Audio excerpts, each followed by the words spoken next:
السلام عليكم ورحمة الله وبركاته. عاملين ايه يا جماعة؟ وحشتوني جدا جدا من الفيديو اللي فات. بصي بقى، النهاردة انا عملت لكم شوية مخبوزات النهاردة بعجينة واحدة. عملت شوية تشكيلة كده. طبعا اولادنا بيمتحنوا وانا بنتي كمان بتمتحن، فبتبقى عايزة حاجة بالليل كده، يعني ايه، حاجة خفيفة على المعدة. كوباية شاي بلبن، كوباية نسكافيه، تاخدي جنبها واحدة كده وتشبع مشبعة. بصي يعني ما شاء الله، القرصة او الباتيه اللي انا عاملاها كبيرة، يعني وجبة. بس طبعا الفينو الكبير ده مش فينو، ده هو هيتقطع زي الكرواسون. لما باجي اقطعه بقطعه كده طرنشات طرنشات بالعجوه بتاعته، بيبقى شكله جميل وطعمه تحفه. بصي بقى التسويه بتاعته. بحب احمر الوش شويه كده عشان احنا بنحب حاجه مقرمشه. طبعا اللون اللي انت بتحبيه تطلعيه من الفرن، بس انا بحب اللون دوت. بصي بقى والقرص عامله ازاي. والكميه دي كلها عملتها من كيلو ونص دقيق والله، وكل حاجه قدامكم.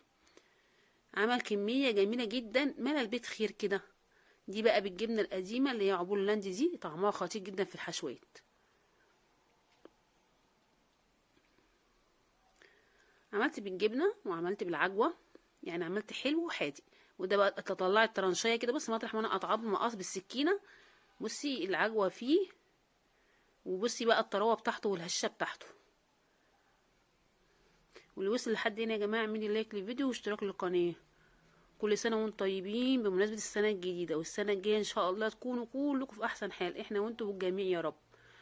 ونبتدي كده بالصلاة على النبي عليه أفضل الصلاة والسلام. هنبتدي بقى بكوباية لبن، طبعا العجينة المعتادة بتاعتنا، وتلات أربع معالق سكر عشان تظبطي التيست بتاع العجينة. يعني هحط 3 معالق سكر. هو أنا هحط كيلو ونص دقيق عشان هحشي عجوة فهتبقى مسكرة. وحطيت باكو خميرة، وحطيت ربع كوباية زيت عشان هحط مكعبين زبدة كده. حطيت ربع كوباية زيت بالظبط. المعلقتين بقى النشا دول هيخلوا العجينة بيضة قوي، ويخلوها يعني تحسي ان هي عامله زي الاسفنجيه، جميله جدا. دول 3 معالق ايه، 3 معالق نشا. ادي الكيلو دي اهو.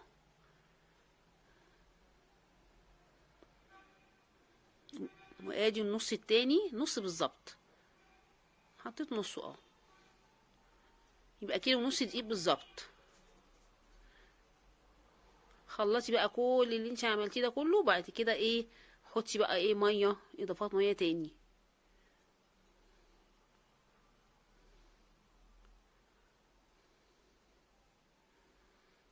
عجيني بقى فيها كويس قوي، لان بتاخد حوالي يعني 8 دقايق كده عجين.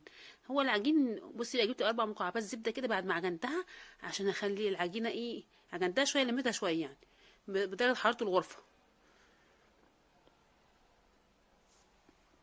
هقعد بقى الت واعجن فيها شويه كده، والمها بيها كلها. بصي بقت ناعمه ازاي، لحد ما تبقى ناعمه معاكي وملمومه كده.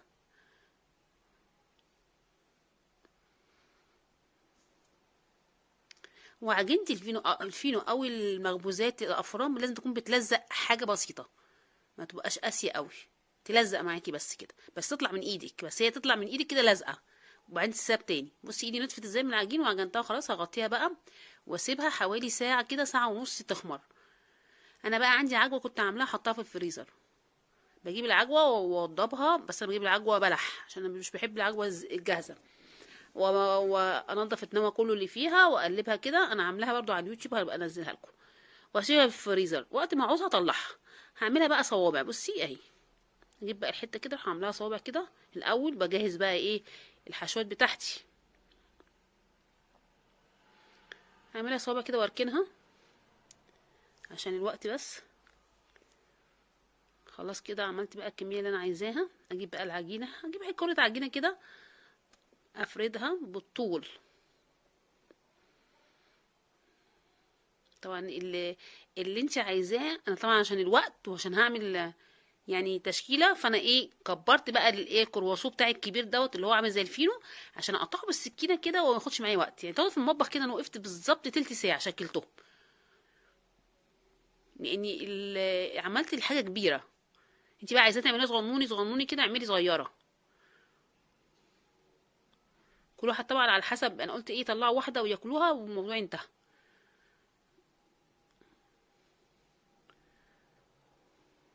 اجيب بقى العجوه افردها كده ايه على التلتين العجين الاولانيين كده، بص على اول على طرف العجين، والفها بقى صباع كده زي الرول كده بالظبط.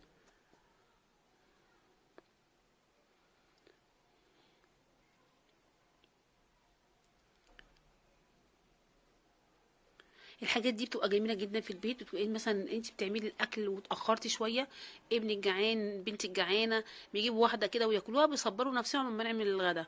الحاجات دي انا بحبها في الشتاء قوي كمان، والزيت كمان دلوقتي ايام الامتحانات دلوقتي، وبتبقى الاولاد عايزين حاجه جاهزه على طول. دي حاجه بتعمليها من ضمن الحاجات اللي بتعمليها في البيت يعني، وانت بتعملي الاكل كده اعمليها. هقطعها بقى مسويه كده، طبعا في مقاس كده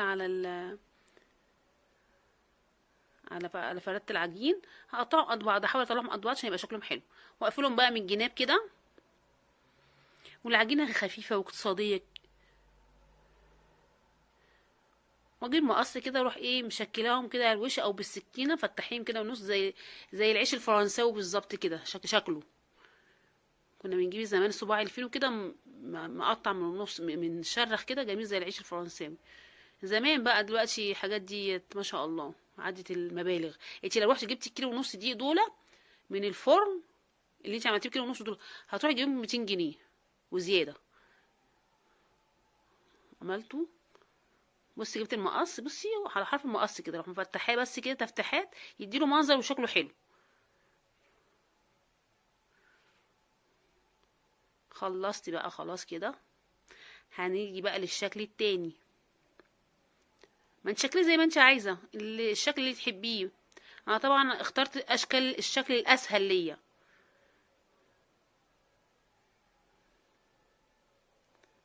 دي هعملها قرصه كده، او كحكه اللي هي مفرغه من النص كده، واشكلها كده بمقص من الحروف، تبقى شكلها حلو. وده شكل تاني.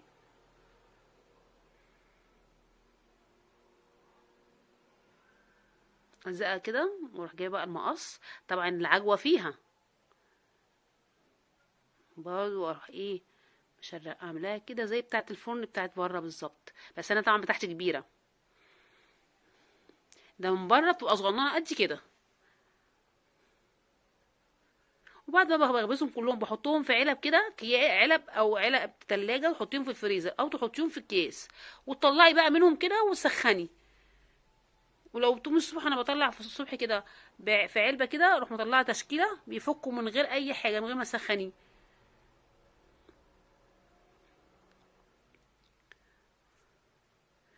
دي بقى هعملها قرص. اجيب العجوه كده اكورها، واجيب حته عجينه احط فيها كوره، بصي اهي سهله جدا. وريتك 3 اشكال سهلين جدا. بصي شكلت في كيلو ونص عجين قد ايه.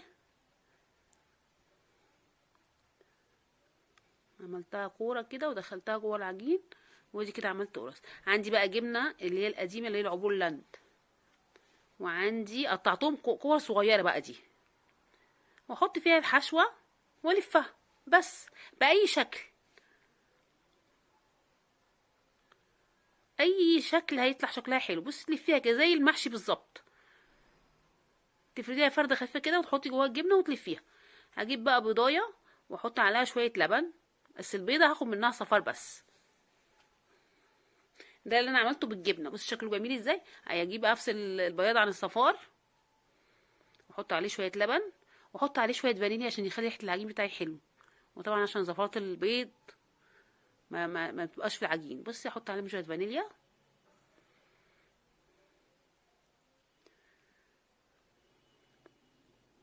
اقليهم بقى كويس قوي قوي قوي، عشان طبعا ادهن وش العجين بتاعي كله. عندك بقى سمسم حطي، عندك حبه البركه حطي. طبعا المنظر الخارجي ده اعملي فيه زي ما انت عايزه. كل واحد الوش بتاعه حطي فيه زي ما انت عايزه، سمسم حطي، حبه البركه حطي. دهنت بقى الوش العجين كله، وهسيبه بقى ساعه تاني يخمر، دي اهم خطوه. بعد ما يخمر دخليه في الرف الاوسط على 180.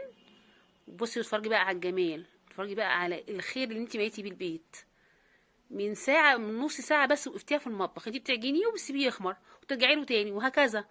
بس هو مش صعب ولا حاجه.